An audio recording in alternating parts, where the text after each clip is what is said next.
আসন্ন বাজেটে কর্মসংস্থানের সুযোগ দেখতে চান তরুণরা। আয়কর সীমা বাড়ার প্রত্যাশা পেশাজীবীদের। ধনী গরিবের বৈষম্য দূর হওয়ার আশা।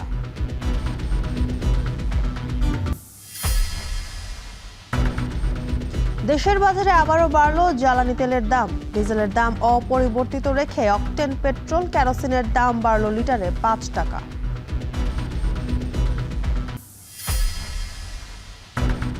স্কুল ছাত্রী রামিসা ধর্ষণ ও হত্যা মামলার বিচার শুরু আজ। দোষীদের সর্বোচ্চ শাস্তির দাবি জানাবে রাষ্ট্রপক্ষ, জানালেন আইনমন্ত্রী।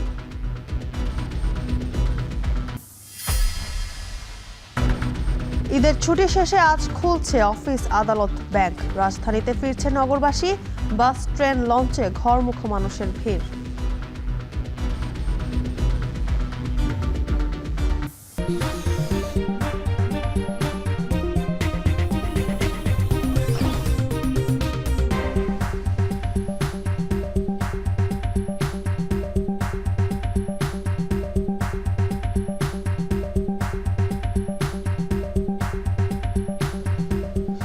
স্বাগত। এখন সকালে পুরো আয়োজনে আপনাদের সঙ্গে আছি জানসিন জ্যোতি। কাগজ কলমের কোটি কোটি টাকার যে বাজেট, তা কি আদৌ ছুঁতে পারে রাজপথে জীবিকার লড়াই করার সাধারণ মানুষের চাওয়া পাওয়াকে? আসন্ন বাজেট কি পারবে মধ্যবিত্ত আর নিম্নবিত্তের যাপিত জীবনের সংকটগুলোর কোনো সহজ উত্তর দিতে, নাকি বরাবরের মতোই তা আটকে থাকবে সংখ্যার গোলক ধাঁধায়? মেগাসিটির সাধারণ মানুষের মনের এমনই কিছু না বলা প্রশ্ন আর দীর্ঘশ্বাসের গল্প বলার চেষ্টা করেছেন রাজু আহমেদ। ছবি তুলেছেন সিয়াম শাহরিয়ার।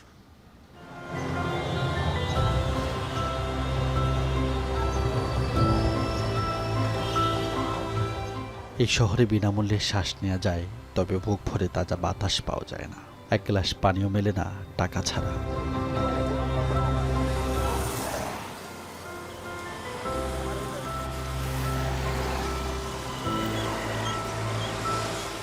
পিচ ঢালো তপ্ত রাজপথ থেকে বহুতল ভবনের কাছে ঘেরা শীতাতপ নিয়ন্ত্রিত ঘর, সবখানেই জীবিকার দৌড়।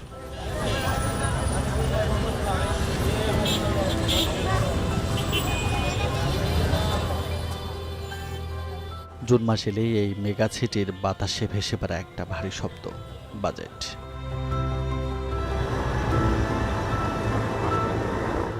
কিন্তু কাগজ কলমে সেই কোটি টাকার অঙ্কের আড়ালে এই শহরের মানুষগুলো আসলে কেমন বাজেট চায়?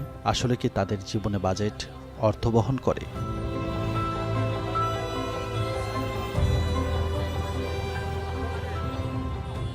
শহরের ধুলোবালি আর নিয়ন আলোর নিচে চাপা পড়ে যায় না তো তাদের চাওয়া পাওয়ার হিসাব?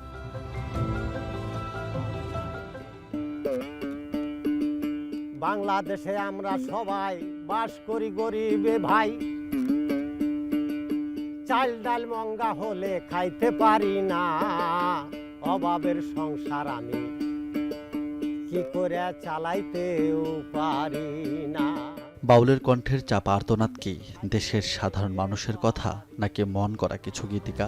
কারণ বাজেট নিয়ে তো উত্তরের আমেনা বেগমের কোনো বিকার নেই। আমেনা বেগমের কি যাওয়ার বয়স শেষ? হয়তো তাই। প্রতি বছরে বাড়ে তো এবারও তো বাড়বে।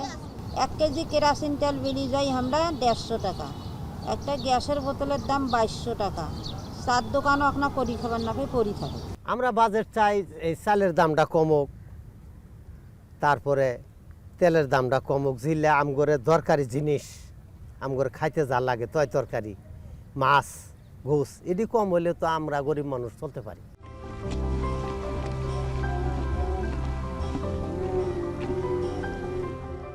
কিন্তু ঝালমুড়ি বিক্রেতা বেলালের আক্ষেপ আছে ভাগ্য না বদলানোর। তার মতো অনেকের চাওয়া খাতার হিসেব নয়, বরং চাল ডাল আর নুনের সহজলভ্যতা। আগামী বাজেটে কেমন কি বাজেট চান, আসলে কেমন ধরনের বাজেট চান আপনারা? দিন মজুরি আনিতে খাই এরকম সংসার। বাজেট বুঝে আইলেও কি আর নাইলেও কি, সরকার তো আর গরিব মানুষের দেখতেছে না, সরকার তো সরকারের ভাবে দেখতেছে।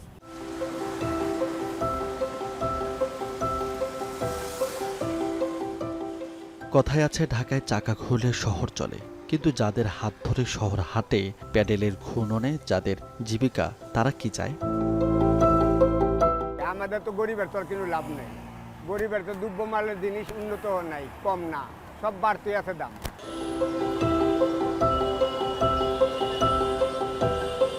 কংক্রিট ভেদ করে ওঠা সূর্য যখন হাতে ধরিয়ে দেয় থলি, তখন কারো কারো ব্যাগ ভর্তি, আবার কারো সময় চলে যায় পকেটের খুচরো গুনতে। আগামীর বাজেটে সেই খুচরোর অঙ্কটা কেমন হবে? দ্রব্যমূল্যের দাম যেভাবে বৃদ্ধি যেভাবে বাড়তি হচ্ছে, আমাদের এটা সম্ভব না। ওই আগে 500 টাকা দিয়ে ব্যাগ বার, এখন 5000 টাকাও হয় না। এটার কোনো ব্যাখ্যাই নাই দেশের মধ্যে। আগের বাজেটে জিনিসের দাম কমুক, সব জিনিসের দাম কম, আমরা এটা চাই। হাসপাতালের করিডোরে বাবার বুকে আগলে রাখা পরাণ পাখির যন্ত্রণা হয়তো কমবে স্বাস্থ্য খাতের একটু বাড়তি বাজেটে। তাই তো তাদের এখনো আকাশ ভরা স্বপ্ন, এদেশে ফ্রিতেই মিলবে বড়ি কিংবা উপশমের ইনজেকশন। এমন একটা বাজেট চাই যে বাজেটে আসলে সবার জন্য যে চিকিৎসাটা সহজ হয় এবং যেন বিনা চিকিৎসা কেউ না মারা যায়। ওষুধের দাম কমাক এবং চিকিৎসা ভালো চলুক, এইগুলাই আমরা চাই, আর কিচ্ছু আমরা চাই না। স্বপ্ন আর আকাশের সমান আশা নিয়ে এই শহরে পথ চলে কোটি প্রাণ। তবে তাতে চাওয়াটা খুব বেশি কি?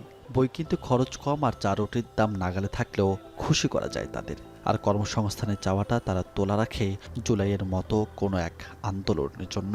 আমরা বেশি কিছু চাই না, এক কাপ চা আর একটা রুটি যে টাকাটা, আর বই কেনার যে টাকাটা, এটা যেন আমাদের হাতে নাগালেই থাকে। বিশ্ববিদ্যালয়গুলো থেকে শুরু করে একদম প্রাইমারি পর্যন্ত আমি মনে করি শিক্ষা খাতটায় একটা ভালো নজর দেওয়া উচিত বলে আমার মনে হয়। পৃথিবীর মোটামুটি অন্যান্য উন্নত দেশগুলোর সাথে যাতে সামঞ্জস্য বজায় রাখতে পারি, সেই জন্য আমাদের আসলে রিসার্চ বেসড এডুকেশনের জন্য, রিসার্চের জন্য একটা আলাদা বাজেট অ্যালোকেট করা দরকার। পেশাজীবীরাও চায় আয়কর সীমা বৃদ্ধির সংবাদ যেন থাকে আগামীর বাজেটে। আমরা কোনো জিনিস কিনতে পারতেছি না দামের কারণে, অনেক দাম। আমরা চাই যে দেশটা ভালোভাবে চলাচল, জিনিসপত্রের দাম কমায় দিলে আমাদের জন্য ভালো। আগামী বাজেটে বিদ্যুতের দাম কম হবে, কম দামে হয়। দিন শেষে এই শহরের কোটি মানুষ আসলে এমন এক বাজেট চায় যা তাদের ধনী বানাবে না ঠিকই, কিন্তু মধ্যবিত্তকে দরিদ্র আর দরিদ্রকে নিঃস্ব হতে দেবে না।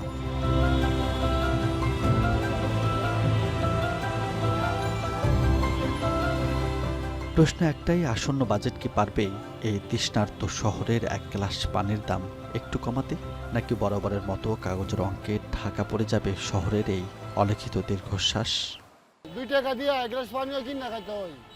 আমরা গরিব মানুষ, রাস্তাঘাটে চলাফেরা করি, এই প্যান্ডেলের রিক্সা চালাই, খুব কষ্টে দিন কাটাই। রাজু আহমেদ, এখন, ঢাকা। বিশ্ববাজারের সঙ্গে সামঞ্জস্য রেখে আবারও জ্বালানি তেলের দাম সমন্বয় করেছে সরকার। কার্যকর হওয়া নতুন মূল্য অনুযায়ী পেট্রোল, অক্টেন ও কেরোসিনের দাম লিটার প্রতি 5 টাকা বাড়ানো হয়েছে। তবে অপরিবর্তিত রাখা হয়েছে ডিজেলের মূল্য। মধ্যরাত থেকেই রাজধানী সহ সারা দেশের ফিলিং স্টেশনগুলোতে কার্যকর হয়েছে জ্বালানি তেলের নতুন দাম। নতুন নির্ধারিত মূল্য অনুযায়ী প্রতি লিটার অক্টেন বিক্রি হচ্ছে 145 টাকায়, পেট্রোল 140 টাকায় এবং কেরোসিন 135 টাকায়। তবে ডিজেলের দাম আগের মতোই বহাল রাখা হয়েছে। সরকার বলছে, আন্তর্জাতিক বাজারে জ্বালানি তেলের দামের ওঠানামার সঙ্গে সমন্বয় করে এই মূল্য সমন্বয় করা হয়েছে। তবে জ্বালানির দাম বাড়ায় পরিবহন খরচ বৃদ্ধির পাশাপাশি কৃষি উৎপাদন ও পণ্য পরিবহন ব্যয়ও বেড়ে যেতে পারে বলে মনে করছেন সাধারণ মানুষ। এরই মধ্যে ফিলিং স্টেশনগুলোতে মধ্যরাত থেকেই কার্যকর হয়েছে নতুন দাম। এখন এই 5 টাকাকে ইস্যু করে তো দেখা যাবে কি অন্যান্য পরিবহন খাতগুলো আস্তে আস্তে বাড়াবে। আমাদের দেশের এটা তো সবার কথা চিন্তা করতে হবে আমাদের, তাই না? রাইট শেয়ার করে, আপনি একটু তাদের কথা চিন্তা করেন, তাদের পেটে কেন সরকার লাথি মারতেছে? প্রধানমন্ত্রী তারেক রহমান বলেছেন, সামনে কঠিন ও গুরুত্বপূর্ণ সময় অপেক্ষা করছে। এ সময় দায়িত্বহীনতা বা আত্মতুষ্টির সুযোগ নেই। ভবিষ্যৎ প্রজন্মের স্বার্থে সবাইকে ঐক্যবদ্ধ ও নিবেদিত হয়ে কাজ করতে হবে। রোববার বিকেলে রাজধানীর খামারবাড়িতে কেআইবি মিলনায়তনে জিয়াউর রহমানের শাহাদাত বার্ষিকী উপলক্ষে আলোচনা সভায় তিনি বলেন, বিএনপির কাছে মানুষের প্রত্যাশা অনেক, তাই সেই প্রত্যাশা পূরণ করতে হবে। বিস্তারিত আসিফ ইকবাল খানের প্রতিবেদনে। শহীদ রাষ্ট্রপতি জিয়াউর রহমানের ৪৫তম শাহাদাত বার্ষিকী উপলক্ষে আলোচনা সভার আয়োজন করে বিএনপি। রাজধানীর ফার্মগেটের কেআইবি মিলনায়তনে অনুষ্ঠিত এই সভায় প্রধান অতিথি হিসেবে যোগ দেন প্রধানমন্ত্রী ও বিএনপি চেয়ারম্যান তারেক রহমান। আলোচনা সভায় উঠে আসে মুক্তিযুদ্ধে জিয়াউর রহমানের অবদান, রাষ্ট্র পরিচালনায় তার নেতৃত্ব, বহুদলীয় গণতন্ত্র প্রতিষ্ঠায় ভূমিকা এবং দেশের অর্থনৈতিক ও সামাজিক উন্নয়নে তার বিভিন্ন উদ্যোগের প্রসঙ্গ। তার অর্থনৈতিক দর্শন, চিন্তা ভাবনা, পররাষ্ট্রনীতির যে দর্শন, চিন্তা ভাবনা, সামাজিক এবং আঞ্চলিক চিন্তা ভাবনা দর্শন বিএনপি কিন্তু আজ অবধি আমরা সেই জায়গাতে আছি, আমরা একটু সরি নাই। স্বাধীনতা যেন ব্যর্থ হয়ে গেল এই কথা মনে হচ্ছিল প্রতি মুহূর্তে এই আওয়ামী লীগের দুঃশাসনে। সেই জাতিকে, সেই তলাবিহীন ঝুড়িকে আবার টেনে তোলা উপরে এবং সেখানে একটা সমৃদ্ধির দিকে এগিয়ে নিয়ে যাওয়া, সম্ভাবনার দিকে এগিয়ে যাওয়া, এটা জিয়াউর রহমান সাহেব তার নেতৃত্ব দিয়ে প্রমাণ করেছিলেন, জাতিকে ঐক্যবদ্ধ করে। প্রধান অতিথির বক্তব্যে প্রধানমন্ত্রী তারেক রহমান বলেন, শহীদ জিয়ার আদর্শ ধারণ করেই দেশকে এগিয়ে নিতে হবে। বিএনপির কাছে মানুষের প্রত্যাশা অনেক, তাই সেই প্রত্যাশা পূরণে সবাইকে দায়িত্বশীল ভূমিকা পালন করতে হবে। প্রধানমন্ত্রী বলেন, জিয়াউর রহমান যে ধরনের রাষ্ট্র গঠনের স্বপ্ন দেখেছিলেন, বর্তমান সরকারও সেই লক্ষ্য সামনে রেখেই কাজ করছে। শহীদ জিয়া যেভাবে দেশকে গঠন করতে চেয়েছিলেন, শহীদ জিয়া যেভাবে দেশকে সামনে এগিয়ে নিয়ে যেতে চেয়েছিলেন, আমরা সে ধারাই চেষ্টা করছি দেশকে আজকে পরিচালনা করতে। শহীদ রাষ্ট্রপতি জিয়াউর রহমান যেভাবে ধীরে ধীরে প্রত্যেকটি সেক্টরকে সামনে এগিয়ে নিয়ে দেশকে স্বাবলম্বী করতে চেয়েছিলেন, আমাদের যে ম্যানিফেস্টোর পক্ষে 12 তারিখের নির্বাচনে বাংলাদেশের মানুষ রায় দিয়েছে, সেই ম্যানিফেস্টোর মধ্যে শহীদ জিয়ার প্রত্যেকটি পথ নির্দেশিকা আমরা গ্রহণ করেছি। তারেক রহমান আরও বলেন, দেশের সামনে একটি কঠিন ও গুরুত্বপূর্ণ সময় অপেক্ষা করছে। এই সময় দায়িত্বহীনতা বা আত্মতুষ্টির সুযোগ নেই। ভবিষ্যৎ প্রজন্মের স্বার্থে সবাইকে আরও সচেতন, ঐক্যবদ্ধ ও নিবেদিত হয়ে কাজ করতে হবে। আমাদের সামনে প্রথমত একটি অত্যন্ত কঠিন সময় অপেক্ষা করছে, আমাদের সামনে একই সাথে অত্যন্ত একটি গুরুত্বপূর্ণ সময় অপেক্ষা করছে। এই সময়টিতে, এই গুরুত্বপূর্ণ এবং কঠিন সময়ে আমাদের হেসে খেলে চলে গেলে খুব বড় ক্ষতি হয়ে যাবে। ক্ষতি কার হবে? ক্ষতি আপনার হয়তো হবে না, ক্ষতিটি হবে দেশের, ক্ষতিটি হবে আপনার ভবিষ্যৎ প্রজন্মের। অর্থাৎ ভবিষ্যৎ প্রজন্ম কিন্তু আপনারই উত্তরাধিকার। তারা দলের নেতাকর্মীদের নির্বাচনী ইশতেহার বাস্তবায়নে সক্রিয়ভাবে এগিয়ে আসার আহ্বান জানান এবং সাংগঠনিক শৃঙ্খলা বজায় রাখার নির্দেশ দেন বিএনপি চেয়ারম্যান। জনগণকে সাথে নিয়ে। আসিফ ইকবাল খান, এখন, ঢাকা। আসামির বিরুদ্ধে অভিযোগ গঠনের মধ্য দিয়ে রামিসা হত্যা ও ধর্ষণ মামলার বিচার শুরু হচ্ছে আজ। এ মামলায় আসামির সর্বোচ্চ শাস্তি চাইবে রাষ্ট্রপক্ষ। সকালে ঝিনাইদহের শৈলকুপা উপজেলা পরিষদ মিলনায়তনে জেলা পরিষদের চেক বিতরণ অনুষ্ঠানে একথা বলেন আইনমন্ত্রী মোহাম্মদ আসাদুজ্জামান। আমি বলেছিলাম 1 সপ্তাহের মধ্যে চার্জশিট হবে। আলহামদুলিল্লাহ আমরা 1 সপ্তাহের মধ্যে চার্জশিট দিতে পেরেছি সঠিকভাবে। বাকিটা আদালতের কাজ, আদালতকে আমরা সহযোগিতা করব। আদালত চার্জশিট পাওয়ার পরেই আগামীকাল কোর্ট খুলবে, আদালত খুলবে, সেখানে প্রথম দিনেই এই মামলাটার গুরুত্ব বিবেচনা করে শুনানির জন্য রেখেছেন। এটা আদালতের এখতিয়ার, আমরা শুধু আদালতের কাছে প্রার্থনা করতে পারি। আমরা প্রার্থনা করব সর্বোচ্চ সাজা, বাকিটা আদালত যেটা ন্যায় বিচারের স্বার্থে মনে করবেন সেটাই করবেন। এবার রাজধানীর আদ্দিন হাসপাতালে অভিযান চালিয়েছে দক্ষিণ সিটি কর্পোরেশনের ভ্রাম্যমাণ আদালত। সেখানে অস্বাস্থ্যকর পরিবেশে পাওয়ায় 3 লাখ টাকা জরিমানা করা হয়েছে। রোববারও সংবাদ সংগ্রহ করতে গেলে গণমাধ্যম কর্মীদের বাধা দেয় হাসপাতালের কর্মকর্তা কর্মচারীরা। এদিকে ভুক্তভোগীদের বাসায় যাচ্ছে তদন্ত কমিটি। 3 জুন প্রতিবেদন। বিস্তারিত সানি মৃধার প্রতিবেদনে। ঢাকার শেষ প্রান্তে কেরানীগঞ্জের বেলনা গ্রামে পরিবার নিয়ে থাকেন শান্ত মোল্লা। অন্তঃসত্ত্বা স্ত্রীকে নিয়ে রাজধানীর মগবাজার আদ্দিন হাসপাতালে গিয়েছিলেন উন্নত সেবার জন্য, কিন্তু গত 27 মে নিজের সদ্য ভূমিষ্ঠ নবজাতককে হারান তিনি। ওই দিনের মর্মান্তিক ঘটনার কারণ অনুসন্ধানে গঠিত তদন্ত কমিটির সদস্যরা ভুক্তভোগী ওই পরিবারের বাসায় প্রায় ঘণ্টাখানেক আলোচনা করেন। এ বিষয়ে তদন্ত কমিটির সদস্যরা কোনো মন্তব্য না করলেও কথা বলেন ভুক্তভোগী পরিবার। সেদিনের ঘটনায় হাসপাতাল কর্তৃপক্ষের অসহযোগিতা নিয়ে বিস্তর অভিযোগ তাদের। ওই যে নার্সের গাফালি দিত, নার্সেরা একজন তো থাকবেই, একটা ওয়ার্ডে 2-3 ওয়ার্ড, মধ্যে একটা ওয়ার্ডে একটা নার্স থাকবেই, যাক না হ্যাঁ দেখবো কোন কি দরকার বাচ্চারা কিরকম হলো হ্যাঁ দেখবো না, হ্যাঁ তো ঘুমাইতেছে। ওই দিনকা যে এই শিশুগুলা মারা গেছে, মারা যাওয়ার পরে এনআইসিউতে আইসিইউতে যেসব ডাক্তার পাঠাইছে, যে বলছে নার্সেরা বলছে তার থেকে নিয়ে যান, ওইখানেও গেছে পরে অনেকের বিল ধরাই দিছে। এর আগে তদন্ত কমিটির সদস্যরা যান বনশ্রী নন্দীপাড়ায় আরেক ভুক্তভোগী হাসান সর্দারের বাসায়। হাসান তার যমজ 2 নবজাতক পুত্রকে হারিয়েছেন। এ ঘটনার সুষ্ঠু তদন্ত ও বিচার চান এই পিতা। নার্স ডাক্তার ছিল না, আর 2-1 যদি আছে এগুলো ডাক দিলে আর অ্যালাউড করে নাই, আসলে আয়া দিয়ে গিয়ে আর মেডিকেল চালায়। যদি তখন ওখানে নার্সেরা ডাক্তাররা আমাদের দিকে এগিয়ে আসতো, তাহলে আমাদের বাচ্চারা অত অসুস্থ থাকতো না, আর এত বাচ্চা মারাও যাইতো না। এদিকে আদ্দিন হাসপাতালের অনিয়ম খুঁজতে অভিযান পরিচালনা করেছে ঢাকা দক্ষিণ সিটি কর্পোরেশনের ভ্রাম্যমাণ আদালত। রোববারের অভিযানেও গণমাধ্যম কর্মীদের ভেতরে প্রবেশে বাধা দেয় হাসপাতাল কর্তৃপক্ষ। প্রায় দিনব্যাপী অভিযান পরিচালনা করা হয়। অভিযান পরিচালনা শেষে সাংবাদিকদের জানায়, অস্বাস্থ্যকর পরিবেশ ও খাবারে ময়লা থাকায় 3 লাখ টাকা জরিমানা করা হয়েছে। কিছু বিষয় আমাদের কাছে একটু অ্যানোমালি ধরা পড়েছে, আমরা সেই সমস্ত বিষয় আমলে নিয়ে আমরা নিরাপদ খাদ্য আইন অনুযায়ী 2 লক্ষ টাকা এবং ভোক্তা অধিকার সংরক্ষণ আইন অনুযায়ী 1 লক্ষ টাকা, মোট 3 লক্ষ টাকা আমরা জরিমানা দণ্ড আরোপ করেছি।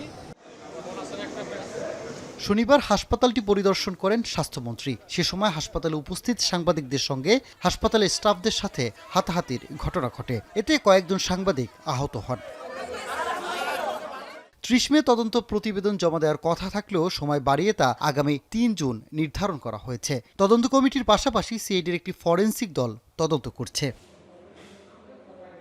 সানিম রিধা, এখন ঢাকা।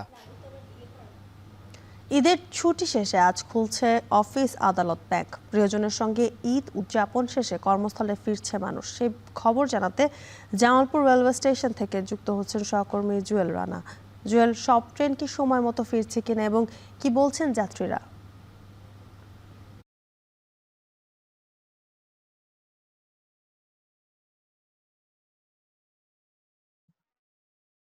জ্যোতিকা, নারীর টানে বাড়ি ফেরা মানুষগুলো কিন্তু ঈদের উৎসব উপভোগ করে এখন কিন্তু আজ থেকেই কিন্তু প্রিয় কর্মস্থল বা ঢাকার উদ্দেশ্যে কিন্তু জামালপুর থেকে পরিবার নিয়ে ইতিমধ্যে যেতে শুরু করেছে। আমরা সকাল থেকেই এই রেলওয়ে স্টেশনে অপেক্ষা করছি। আমরা এখানকার যাত্রী এবং স্টেশন মাস্টার অন্য লোকদের সাথে কথা বলছি। তারা যে বিষয়টি বলছে, এই মুহূর্তে ট্রেন আজকে প্রথম দিনে কিছুটা বিলম্ব হয়েছে, অর্থাৎ সকালের একটি ট্রেন এই কিছুক্ষণ আগে ছেড়ে গেল। সেটি আসলে 7টার দিকে ছেড়ে যাওয়ার কথা ছিল, সেটি কিন্তু চট্টগ্রামের উদ্দেশ্যে অর্থাৎ 7টা 13-14 দিকে ছেড়ে গেছে, অর্থাৎ একটু করে ডিলে হচ্ছে। তারপরেও এখানকার যে সাধারণ যাত্রী রয়েছে তাদের কিন্তু অভিযোগ বরাবর রয়েই গিয়েছে অর্থাৎ স্টেশনের টিকিট ব্যবস্থা নিয়ে। ইতিমধ্যেই এখানকার একাধিক যাত্রীর সাথে আমরা কথা বলেছি। তারা ঢাকার উদ্দেশ্যে সকাল 7:40 ব্রহ্মপুত্র এক্সপ্রেস আন্তনগর সেই ট্রেনটি ঢাকার উদ্দেশ্যে ছেড়ে যাবে। সেই ট্রেনের টিকিট নিয়ে কিন্তু যাত্রীদের একটি মিশ্র প্রতিক্রিয়া রয়েছে। অর্থাৎ এখানকার একটি নর্মাল সুবন চেয়ার টিকিট হচ্ছে 210 টাকা, সেই টিকিট কিন্তু তার 600 থেকে 700 টাকায় ব্ল্যাকিং এর মাধ্যমে তাদের সরবরাহ করা হচ্ছে। আর প্রথম শ্রেণীর টিকিট 410 টাকা হলো, সেটি কিন্তু 1200 থেকে 1300 টাকা অর্থাৎ কিন্তু অর্থাৎ একটি টিকিট কিন্তু সোনার হরিণে দাঁড়িয়েছে। অর্থাৎ এখানকার যাত্রী তাদের অভিযোগ হচ্ছে ট্রেনে যাত্রীদের সেবার অর্থাৎ টিকিট ব্যবস্থা সিট না পেলেও সরকার প্রতি বছর যে ভর্তি সেটি কিন্তু অভিযোগ হচ্ছে। পাশাপাশি লাভজনক হওয়ার পরও সিটের প্রাপ্যতা দুষ্প্রাপ্য হলেও সবসময় ট্রেনের একটি লস দেখানো হচ্ছে, কিন্তু এটি যাত্রীদের একটি অভিযোগ। আরেকটি বিষয় বলা চলে, একটি ব্যবস্থাপনা রয়েছে। এই যে ব্যবসা গরম শুরু সকাল থেকে, সেই গরমে এখানকার যে যাত্রী রয়েছে তারা কিন্তু এই মুহূর্তে প্ল্যাটফর্মে অবস্থান করছে, কিন্তু তাদের বিদ্যুতের একটি ঘাটতির কথা বলছে, অর্থাৎ ফ্যান গুলো বন্ধ হয়েছে। তবে এখানে কিছু যাত্রীর সাথে কথা, তারা সকালবেলায় স্টেশনের বেশ কিছু কর্মচারী হইচই করার পর কিন্তু কিছুক্ষণের জন্য কিন্তু তারা ফ্যানটি অর্থাৎ চালু করেছে। অর্থাৎ বলা চলে যে গরমের মধ্যেও কিন্তু সাধারণ মানুষের কিন্তু একটি অভিযোগ রয়েছে, দুর্ভোগ পোহাতে হচ্ছে। পাশাপাশি স্টেশন অপরিষ্কার অপরিচ্ছন্ন, সেটিও কিন্তু আমরা সকালবেলা সে দেখছি। এখন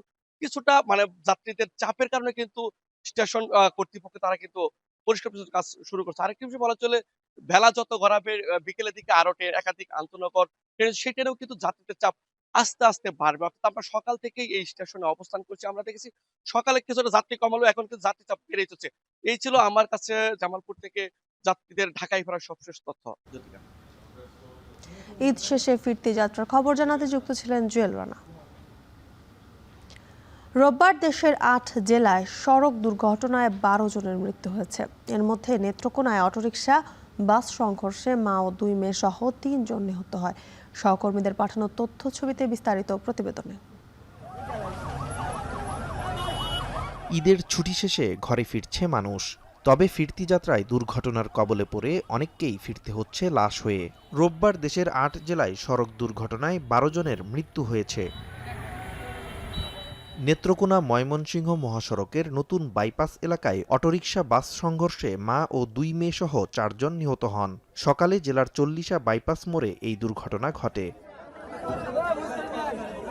স্থানীয়রা জানায় সকালে অটোরিকশায় চল্লিশা বাবার বাড়ি যাচ্ছিলেন নিহত নূরজাহান। পথে বাইপাস এলাকায় ময়মনসিংহ থেকে ছেড়ে আসা নেত্রকোনাগামী লোকাল বাসের সংঘর্ষে অটোরিকশাটি একেবারে বাসের নিচে চলে যায়। এতে ঘটনাস্থলেই প্রাণ হারায় মা মেয়ে। পরে ৩ জনকে জেলা সদর হাসপাতালে নিলে আরও এক মেয়েকে মৃত ঘোষণা করেন চিকিৎসক। এদিকে ঘটনার পরপরই স্থানীয় বিক্ষুব্ধ জনতা সড়কে বন্ধ করে দেয় যান চলাচল। পরে পুলিশ ও স্থানীয় প্রশাসনের আশ্বাসে অবরোধ তুলে নেয় তারা। কুষ্টিয়ার মিরপুরে সেনা সদস্য বহনকারী বাসের সঙ্গে যাত্রীবাহী বাসের সংঘর্ষে এক বাসযাত্রী নিহত হয়। এতে ৪২ সেনা সদস্য সহ অন্তত ৫০ জন আহত হয়। দুপুরে কুষ্টিয়া ঈশ্বরদী মহাসড়কের মিরপুর উপজেলার তালবাড়িয়া হাই স্কুলের সামনে এ দুর্ঘটনা ঘটে। প্রত্যক্ষদর্শীরা জানায় প্রশিক্ষণরত সেনা সদস্যরা বগুড়া থেকে খুলনা যাচ্ছিলেন। পথে তালবাড়িয়া হাই স্কুলের সামনে পৌঁছালে খুলনা থেকে ছেড়ে আসা একটি বাসের সঙ্গে সেনা সদস্যদের বহনকারী বাসের সংঘর্ষ হয়। আহতদের কুষ্টিয়া জেনারেল হাসপাতালে ভর্তি করলে একজনকে মৃত ঘোষণা করেন চিকিৎসক। এদিকে টাঙ্গাইলের ভুয়াপুরে বাস মোটরসাইকেল সংঘর্ষে একজন নিহত হয়। রোববার দুপুরে পশ্চিম ভুয়াপুর নতুন বাইপাস রোডে এ দুর্ঘটনা ঘটে। প্রত্যক্ষদর্শীরা জানায় ভুয়াপুর বাজার থেকে মোটরসাইকেলে বাড়ি ফিরছিলেন ২ জন। এ সময় ঢাকা থেকে ছেড়ে আসা তারাকান্দিগামী একটি বাসের সাথে মোটরসাইকেলের সংঘর্ষ হলে নিহত হয় ওই মোটরসাইকেল আরোহী। যশোরের মনিরামপুরে মোটরসাইকেল দুর্ঘটনায় ২ জনের মৃত্যু হয়। রাতে উপজেলার রাজগঞ্জ তালতলা সড়কের তালতলা এলাকায় এ দুর্ঘটনা ঘটে। চট্টগ্রামের সীতাকুণ্ডে ঢাকা চট্টগ্রাম মহাসড়কে বাস উল্টে এক নারী নিহত হয়। আহত হয় বেশ কয়েকজন। এছাড়া দিনাজপুরের নবাবগঞ্জে বাসের ধাক্কায় এক নারী, চাঁদপুর সদরের বাগাদিতে ট্রাক চাপায় মোটরসাইকেল আরোহী এসএসসি পরীক্ষার্থী এবং চুয়াডাঙ্গায় এক স্কুল ছাত্র নিহত হওয়ার খবর পাওয়া গেছে। নাজমুস সাকিব সামি, এখন। ঈদের ৩ দিনেই সিলেটের বিভাগের বিভিন্ন হাসপাতালে নতুন করে প্রায় ২ শতাধিক হামের রোগী ভর্তি হয়েছেন, যার মধ্যে মারা গেছেন ৪ জন। তবে শিশুদের জীবন মৃত্যুর এই লড়াইয়ে চিকিৎসক ও নার্সদের সেবায় কোনো ঘাটতি নেই বলে জানিয়েছেন রোগীর স্বজনরা। হাসপাতাল কর্তৃপক্ষের দাবি, ঈদের ছুটিতেও পূর্ব প্রস্তুতি অনুযায়ী নিরবচ্ছিন্নভাবে চিকিৎসা সেবা দেওয়া হয়। সন্দীপন শুভর প্রতিবেদন, ছবি তুলেছেন অনিল পাল। সিলেটের শহীদ শামসুদ্দিন আহমদ হাসপাতাল স্বাস্থ্য বিভাগ সিলেট অঞ্চলের একমাত্র হাম আইসোলেশন কেন্দ্র হিসেবে ঘোষণা দেওয়ার পর থেকেই হাম আক্রান্ত রোগীদের প্রধান প্রসাস্থলে পরিণত হয়েছে সিলেট সদর হাসপাতাল নামে পরিচিত এই প্রতিষ্ঠানটি। ঈদের সময় যখন চারদিকে উৎসব ও ছুটির আমেজ, তখন অসুস্থ শিশুদের নিয়ে হাসপাতালে ছুটে এসেছেন উদ্বিগ্ন স্বজনরা। এই যেমন সিলেট সদর উপজেলার বাসিন্দা সঙ্গীতা পাত্র ঈদের ছুটিতেও নিজের সন্তানকে যথাযথ চিকিৎসা সেবা দিতে পারায় হাসপাতালে কর্তব্যরত চিকিৎসক ও নার্সদের প্রতি কৃতজ্ঞতা প্রকাশ করেন।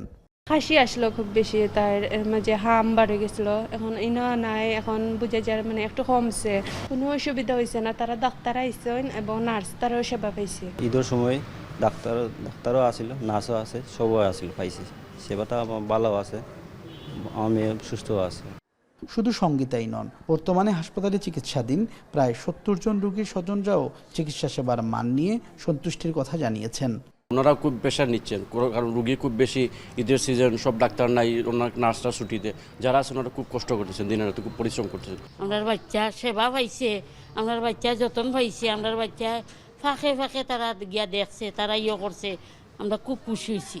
ঈদের এই 4 দিনে শতাধিক নতুন রোগী ভর্তি হলেও ক্লান্তির ছাপ নেই কর্তব্যরত চিকিৎসক ও নার্সদের মধ্যে।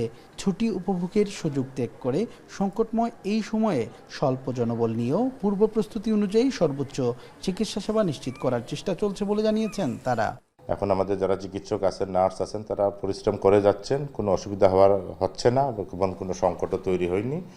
আমরা সবাই আসলে অক্লান্ত পরিশ্রম করে যাচ্ছি। মুসলিম যারা ছিল, মুসলিম ধর্মাবলম্বী, তাদেরকে তো বাড়িতে মানে বাড়িতে চলে গেছে ছুটির কারণে। এই জন্য আমরা যারা হিন্দু ছিলাম খুব স্বল্প পরিমাণে ছিলাম, 20 জনের মতো ছিল, আনুমানিক 15 থেকে 20 জন। এইগুলোই সারা হসপিটাল আমরা ম্যানেজ করছি। সিলেটে রোববার পর্যন্ত হামি আক্রান্ত হয়ে মোট 60 জন রোগীর মৃত্যু হয়েছে। বর্তমানে বিভাগের বিভিন্ন হাসপাতালে চিকিৎসাধীন রয়েছেন 265 জন রোগী। ঈদ পার্বণে হাসপাতালে চিকিৎসা সেবা পাওয়া বাংলাদেশে অনেকটাই যেন রোগীর স্বজনদের কাছে সোনার হরিণ পাওয়ার মতো। তবে ব্যতিক্রমও রয়েছে।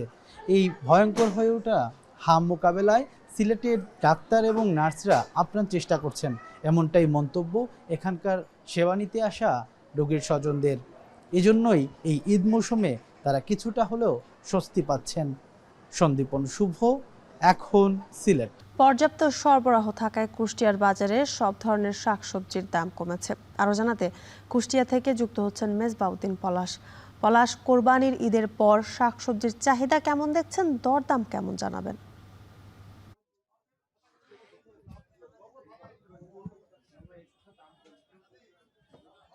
জ্যোতিকা, আমি ঠিক এখন রয়েছে কুষ্টিয়ার যে পৌর যে বাজারে, এখানে পৌর সবজি বাজারে। এখানে কিন্তু সব ধরনের সবজির দাম কিন্তু বেশ আসলে কমেছে, এবং শুধুমাত্র যে টানা যে ছুটি এবং ছুটিতে অনেকেই কিন্তু আসলে শহর ছেড়েছেন, এবং শহর ছাড়ার কারণে কিন্তু আসলে যে বাজারে কিন্তু ব্যাপক যে সরবরাহ সেটি কিন্তু রয়েছে, এবং এতে আসলে দাম কমার যে বিষয়টি, এবং এতেই কিন্তু আসলে ক্রেতা যে না থাকার কারণে কিন্তু দামের যে বিষয়টি সেটি কিন্তু কমেছে। আজকেও আমি দেখেছি যে আলু আসলে বিক্রয় হচ্ছে 20 টাকা কেজি, এবং করল্লা সেটি 30 টাকা কেজি, লাউ 30, এবং মরিচের দামও কিন্তু আসলে কমেছে। সেটি কিন্তু যে 35 থেকে 40 টাকা কেজিতে কিন্তু মরিচ পাওয়া যাচ্ছে এই বাজারে। এবং এছাড়াও যে অন্যান্য যে সবজি, সেই সবজির দাম, ফুলকপি 30 টাকা কেজি আসলে বিক্রি হচ্ছে, এবং যে শাকসবজির যে বিষয়টি সেটিও কিন্তু আসলে একেবারে পুঁই শাক 10 টাকা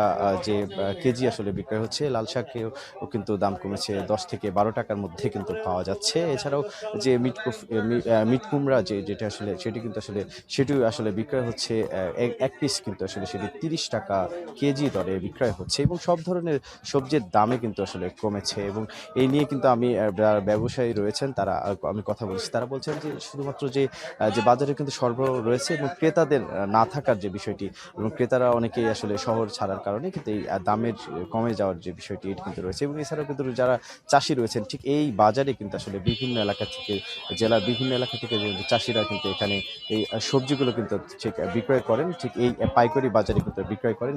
এই পাইকারি বাজারে বিক্রয় করার পরে কিন্তু মূলত তারা কিন্তু বলছেন যে তাদের কিন্তু বেশ আসলে তারা ক্ষতির মুখে পড়ছেন। বিশেষ করে সব ধরনের যেহেতু আসলে কীটনাশক সহ সার কীটনাশকের দাম বৃদ্ধি এবং সেচ খরচ আসলে বেড়েছে, এই সব মিলে যে এবার এই সময় আসলে যে খরা যে একটু মৌসুম চলছে, এই সময়ে কিন্তু সব মিলায় তারা বলছেন যে দামের যে বিষয়টি এটি কিন্তু তারা বেশ ক্ষতির মুখে পড়ছেন। তবে এরকমটি আসলে রয়েছে। এবং এছাড়াও দেখে এই বাজার থেকে কিন্তু যে জেলার বিভিন্ন যে যারা বিক্রেতারা রয়েছেন, যারা খুচরা বিক্রেতা রয়েছেন, তারা কিন্তু বাজার থেকে এগুলো ক্রয় করে কিন্তু তারা বিভিন্ন যে এলাকার কিন্তু পাড়া মহল্লায় কিন্তু তারা নিয়ে যান, এবং সকাল থেকে কিন্তু একেবারে কাকডাকা ভোর থেকে এই বাজার কিন্তু শুরু হয়, এবং এই শুরু হওয়ার পর থেকে কিন্তু তাদের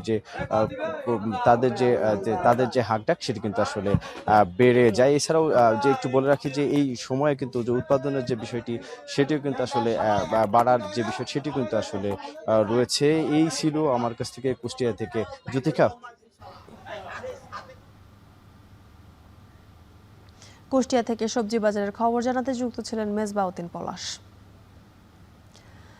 দেশের আমের রাজধানী হিসেবে পরিচিত চাঁপাইনবাবগঞ্জে নতুন মৌসুমের আম বাজারে উঠতে শুরু করেছে।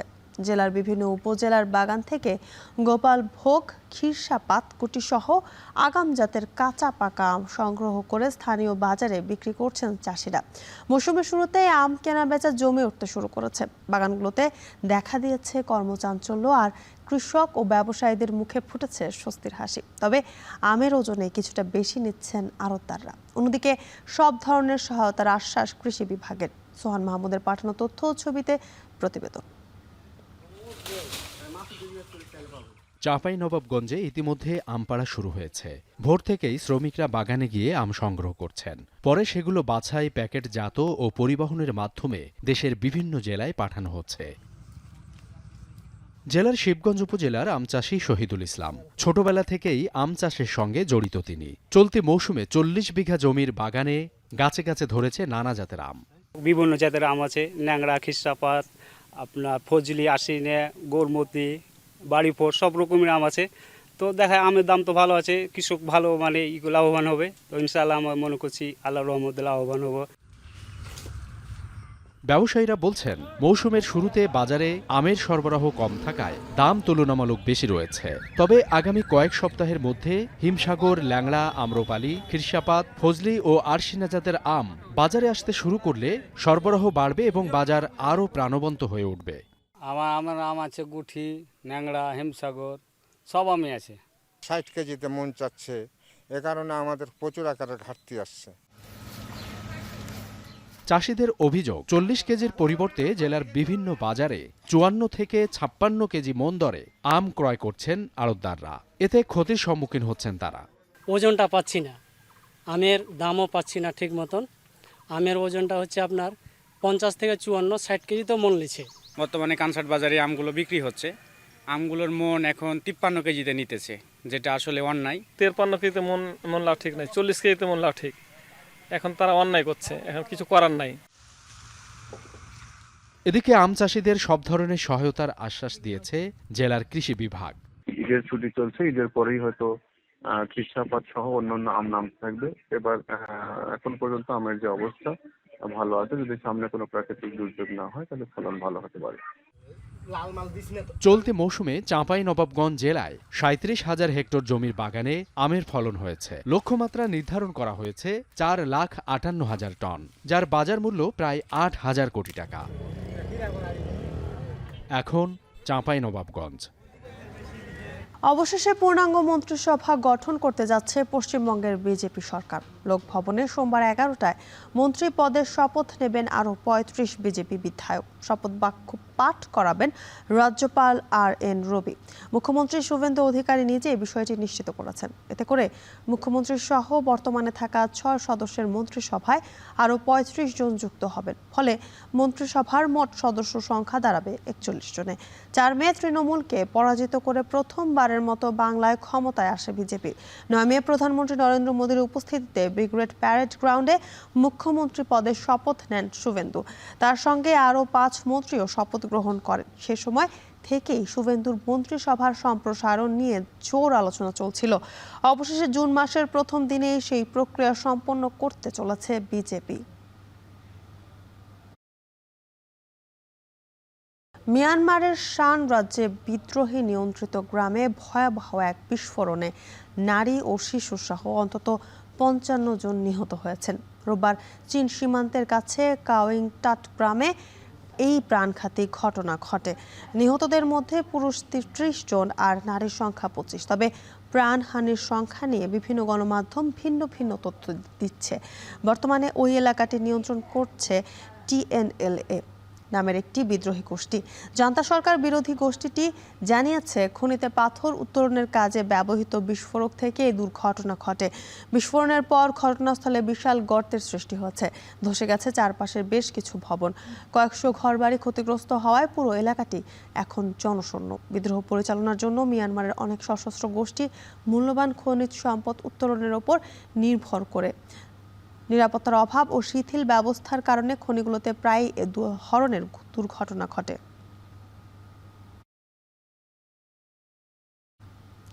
এবার ব্রাজিলে 2 জনের শরীরে প্রাণঘাতী ইবোলা সংক্রমণের উপসর্গ পাওয়া গেছে। সম্ভাব্য আক্রান্তরা ব্রাজিলের 2 বৃহত্তম শহর সাও পাওলো ও রিও ডি জেনিরোর বাসিন্দা। সাও পাওলোর সম্ভাব্য ইবোলা আক্রান্ত ব্যক্তির বয়স 37। এসেছেন এবারের সংক্রমণের এপিক সেন্টার কঙ্গো থেকে। ওই ব্যক্তির শরীরে জ্বরের উপসর্গ দেখা গেছে। আর রিও জেনেরিওতে ইবোলার উপসর্গ পাওয়া গেছে বেলজিয়ামের এক নাগরিকের শরীরে। তিনি এসেছেন উগান্ডা থেকে। 2 জনকেই পর্যবেক্ষণে রেখেছে ব্রাজিলের স্বাস্থ্য দপ্তর। আগামী সপ্তাহে তাদের স্বাস্থ্য পরীক্ষার চূড়ান্ত ফল পাওয়া যাবে। ভাইরাস ধরা পড়লে এটাই হবে আফ্রিকার বাইরে ইবোলার নতুন সংক্রমণের প্রথম ঘটনা। কঙ্গোতে নতুন করে ছড়িয়ে পড়া ইবোলাতে আক্রান্তের সংখ্যা 1000 ছাড়িয়েছে, প্রাণ গেছে 246 জনের।